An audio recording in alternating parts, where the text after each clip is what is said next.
একটা মহান মৃত্যু আমি মনে করি একজন শিল্পীর জন্য। কারণ উনি একটা চলচ্চিত্রে অভিনয় শেষ করেছিলেন, দীর্ঘদিন আগে উনি শুটিং করেছিলেন, এবং সেই চলচ্চিত্রের নাম হচ্ছে পেয়ারার সুবাস। সেই পেয়ারার সুবাসের আজকে প্রিমিয়ার ছিল। সেই প্রিমিয়ারে উনি জাস্ট গাড়ি রেখে নিজে ড্রাইভ করে এসেছেন, আমি যতটুকু শুনেছি ড্রাইভ করে এসেছেন। ড্রাইভ করে আসার পরে উনি আর উপরে উঠতে পারেননি, সিনেমা হল পর্যন্ত যেতে পারেননি। নুরুল আলম আতিক উনি তার সঙ্গে ছিলেন এবং উনি ম্যাসিভ হার্ট অ্যাটাক করেছেন। ডাক্তার এবং যারা কাছে ছিলেন তাদের কাছ থেকে যেটুকু জানা গেছে, তাকে স্কয়ার হাসপাতালে নিয়ে আসা হয়েছে, কিন্তু ততক্ষণই হয়তো উনি আমাদের সবাইকে ছেড়ে চলে গেছেন।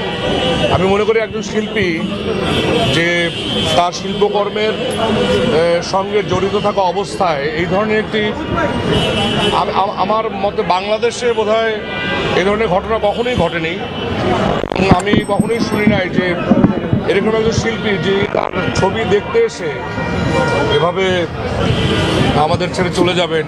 আমি মনে করি শিল্পীর আসলে এখানেই তার সবচেয়ে বড় সার্থকতা, যে উনি একজন শিল্পের একটি মাধ্যমে কাজ করতে করতে সেই কাজটি তিনি দেখতে পারেননি, যে আমাদের ছেড়ে চলে গেছেন। এবং আহমেদের মতো অভিনেতা আমার মনে হয় যে বাংলাদেশে অনেক বছর পর পর একজন অভিনেতা জন্মগ্রহণ করেন, তেমন একজন অভিনেতা যিনি, আমি তার প্রচণ্ড ভক্ত অভিনেতা হিসেবে, যে আমাদের সিনিয়র অ্যাক্টর, কিন্তু ওনার আরও অনেক কিছু দেওয়ার ছিল। অসময়ে তিনি আমাদের ছেড়ে চলে গেছেন।